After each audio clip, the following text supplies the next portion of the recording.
Perkenalkan, kami dari kelompok 2. Di sini kami beranggotakan yang pertama Aji Maulana Ihsan, Saya Hafiz Magnun. Saya Retina Simanjuntak. Saya Egla Julianti Tritolas. Saya Salma Zatiani. Di video ini, kelompok kami akan menjelaskan produksi bioplastik dari alga.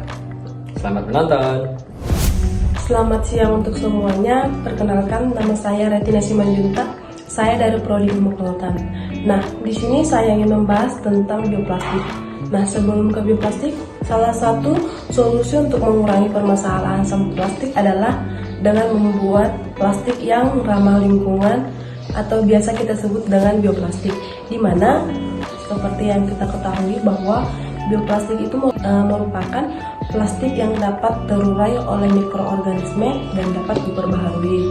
Nah, plastik yang dapat terurai oleh mikroorganisme dan terbuat dari bahan yang dapat diperbaharui ini memiliki keuntungan, di mana keuntungannya yaitu berasal dari sumber daya alam sehingga keberadaannya dapat secara terus-menerus dilestarikan. Bahan ini dapat terbuat dari bahan biomasa seperti pati, selulosa, lignin, dan pektin. Nah, salah satu contoh dari bioplastik ini adalah agar-agar, di mana seperti yang kita ketahui bahwa agar-agar ini berasal dari alga merah.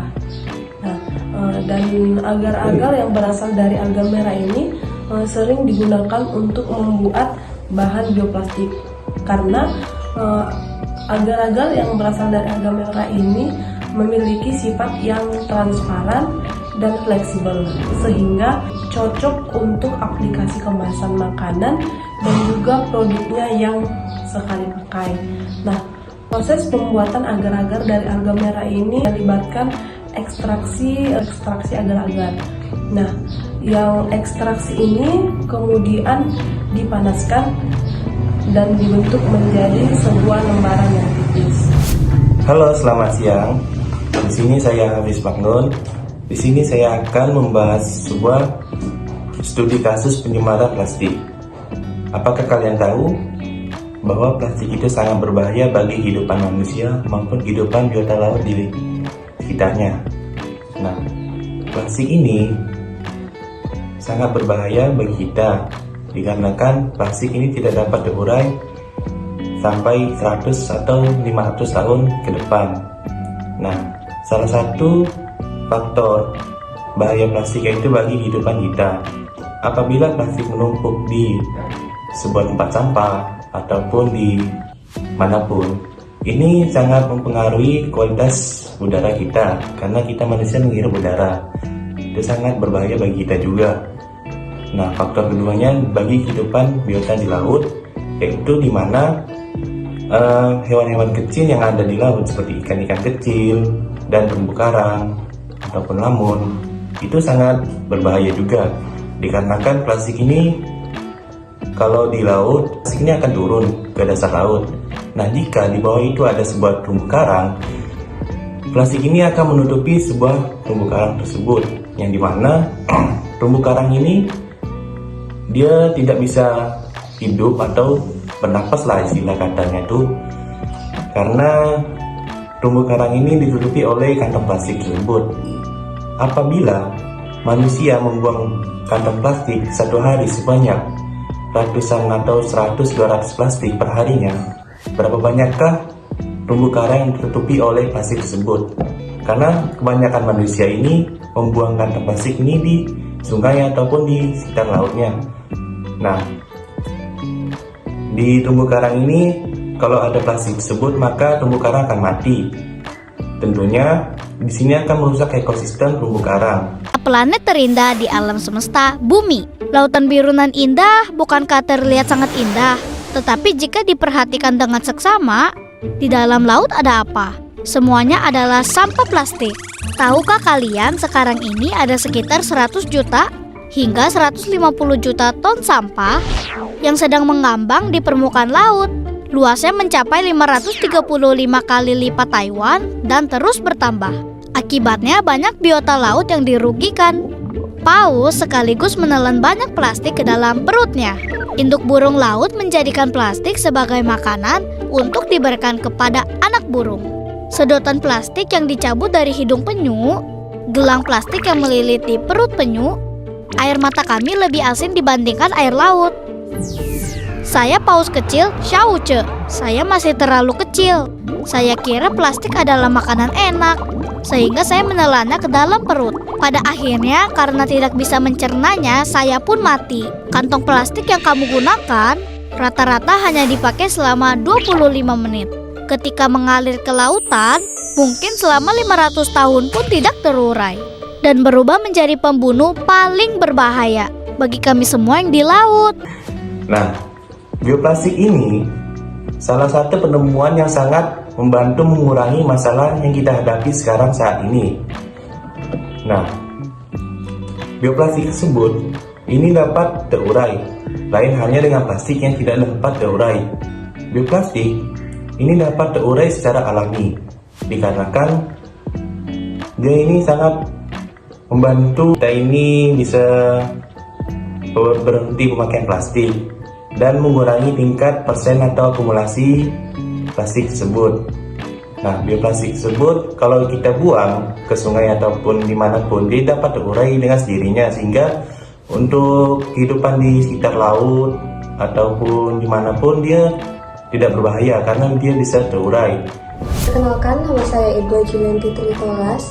Di sini saya ingin menjelaskan bagaimana sih proses pembuatan bioplastik dari alga. Nah, yang pertama yang harus dilakukan itu preparasi sampel. Sampel dari alga tadi itu dicuci kemudian dikeringkan. Setelah itu dihaluskan. Kemudian masuk ke ekstraksi dari sampel alga tersebut. Sampel yang sudah dikeringkan tadi itu dihaluskan, kemudian ditimbang sebanyak 200 gram, kemudian dilarutkan ke dalam aquades sebanyak 200 ml. Kemudian larutan tersebut dimasukkan ke dalam beker glass dan dilarutkan hingga homogen. Kemudian dipanaskan selama 5 menit dan dimasukkan asam asetat dengan variasi asam asetat 0%, 1%, 2%, 3%, 4%, dan 5%. Kemudian ditambahkan pati limbah sagu 1% pada masing-masing larutan. Kemudian, bagaimana sih proses pembuatan dari bioplastik? Jadi, untuk pembuatan bioplastik ini dilakukan dengan mengambil 200 ml filtrat, kemudian dimasukkan ke dalam gelas kimia sesuai variasi perlakuan presentasi asam asetat yang sebelumnya yang 0 sampai 5%. Kemudian dimasukkan ke dalam 1 ml larutan gliserol, kemudian dipanaskan pada suhu 70 derajat Celcius. Selanjutnya, sampel dituangkan ke dalam cetakan dan dilakukan pengeringan selama 6 sampai 48 jam untuk mendapatkan bioplastik. Di sini saya akan menjelaskan pengaruh variasi konsentrasi asam asetat dan karakteristik bioplastik. Pengaruh variasi konsentrasi asam asetat pada bioplastik telah diteliti oleh beberapa peneliti. Menurut jurnal analisis pengaruh penambahan plastisisir gliserol pada karakteristik edible film dari pati kulit pisang raja, tongkol jagung, dan bonggol eceng gondok oleh Nawawi. Penambahan gliserol dapat memperbaiki sifat fisik bioplastik seperti kekuatan dan ketahanan terhadap suhu. Namun, penambahan asam asetat tidak secara langsung disebutkan dalam penelitian tersebut. Oleh karena itu, masih perlu dilakukannya penelitian lebih lanjut untuk mengetahui pengaruh asam asetat secara spesifik. Pengaruh variasi konsentrasi asam asetat terhadap karakteristik bioplastik dari alga. Bioplastik dari alga telah menjadi alternatif menarik untuk menggantikan plastik konvensional yang berasal dari petrokimia. Salah satu dari bahan kimia yang sering digunakan dalam proses pembuatan bioplastik yaitu dari alga adalah asam asetat. Asam asetat berperan sebagai cross-linking agen, yaitu yang menghubungkan molekul-molekul polimer sehingga membentuk struktur yang lebih kuat. Karakteristik bioplastik yang dipengaruhi selain kekuatan, kekakuan, dan ketahanan air, karakteristik dari bioplastik yang juga dapat dipengaruhi oleh variasi konsentrasi asam asetat seperti dari transparansi, warna, dan kemudahan dalam pembentukannya. Selain konsentrasi asam asetat, ada pun juga faktor lain yang dapat mempengaruhi karakteristik bioplastik dari alga seperti jenis alga, metode ekstrasinya, kondisi pengeringan, dan juga penambahan pada aditifnya. Halo semua, perkenalkan nama saya Salma Setiani.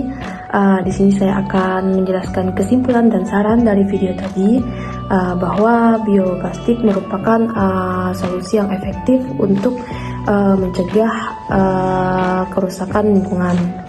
Dengan bahan alami seperti pati dan selulosa membuat bioplastik sangat mudah terurai. Saran untuk meningkatkan bioplastik sendiri yaitu dengan meningkatkan kesadaran bagi masyarakat tentang keberlanjutan lingkungan dan mempromosikan produk-produk yang menggunakan bioplastik.